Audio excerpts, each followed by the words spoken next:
All right, in this section, we're going to take a look at export settings, live stat settings, and also just do a little reminder on roster corrections. So first things first, let's take a look at what happens at the very end of the game.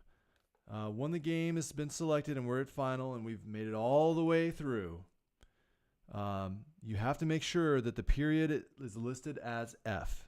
That will help on live stats, all kinds of other stuff.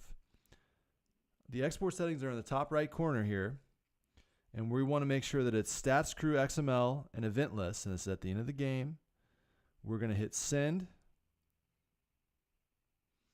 And up here on the 2, you will get this email address directly from your site manager, and it will be sent directly to that manager, and you're going to enter that in and hit send. It'll be that basic. I'm going to delete this draft. Another important component of this export area, and this is something you're going to be doing more than just at the end of the game. You're going to be doing this a lot throughout the game and at the beginning of the game, is you're going to check our live stats.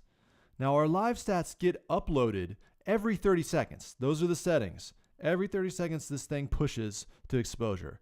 But you can force push if you need to. If you've made a change or something, you want to get it updated right then and there, hit this upload to exposure events, and it will force push data. There we go. Force push its stats uploaded. Now, you might be going, hey, how do I know if this is up? We're at the start of the game. I just want to double check stuff.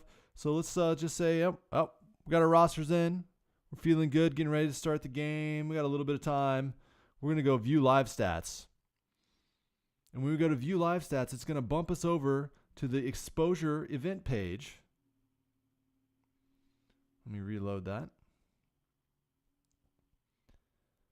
And on the exposure event page, you can see you're running live stats. Right now, I've got it listed as final, and there's no stats. This is going to be how you're going to check that stuff is live. Now, the manager on site is going to do this for you too. And at a distance, myself and my associates will also be checking this out to make sure that we're always running live stats. It's really important to Adidas that we always have live stats going. So we're going to check on this a lot. I want to make sure that you know how to get to the live stat function and that you know the export settings. So we're going to go back into Hoop Stats. One more time in the top right corner, this is where you're going to export at the end of the game. It's also where you can check on live stats. I want to also mention rosters one more time. I did get confirmation today.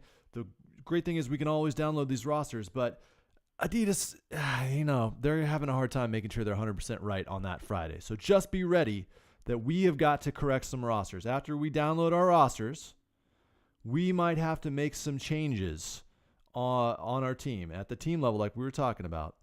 Subs are easy. We can always add people. Don't delete anybody, even if it comes down wrong. Leave them in. Don't delete anybody. But you can always add people in subs. And then if we need to correct numbers and jerseys, that's a big deal. We're going to do that at a team level. But be prepared and to have that section reviewed, because it's really going to be important to you. Almost every roster on that first Friday is going to need to be slightly changed, a number here or there, a player here or there. It'll be your job to check it from the book. Review that section if you need, but keep in mind, almost every game on Friday is going to need that. Just as a reminder in this section, we want to make sure at the end of every game, exported stats are sent to our manager on site. And during the course of the game, at the beginning, middle, and end, we just want to check when there's downtime that our live stats are actually live on exposure. Our managers and remote managers will do this as well, but it helps if you can see for yourself. All right, move on to another section.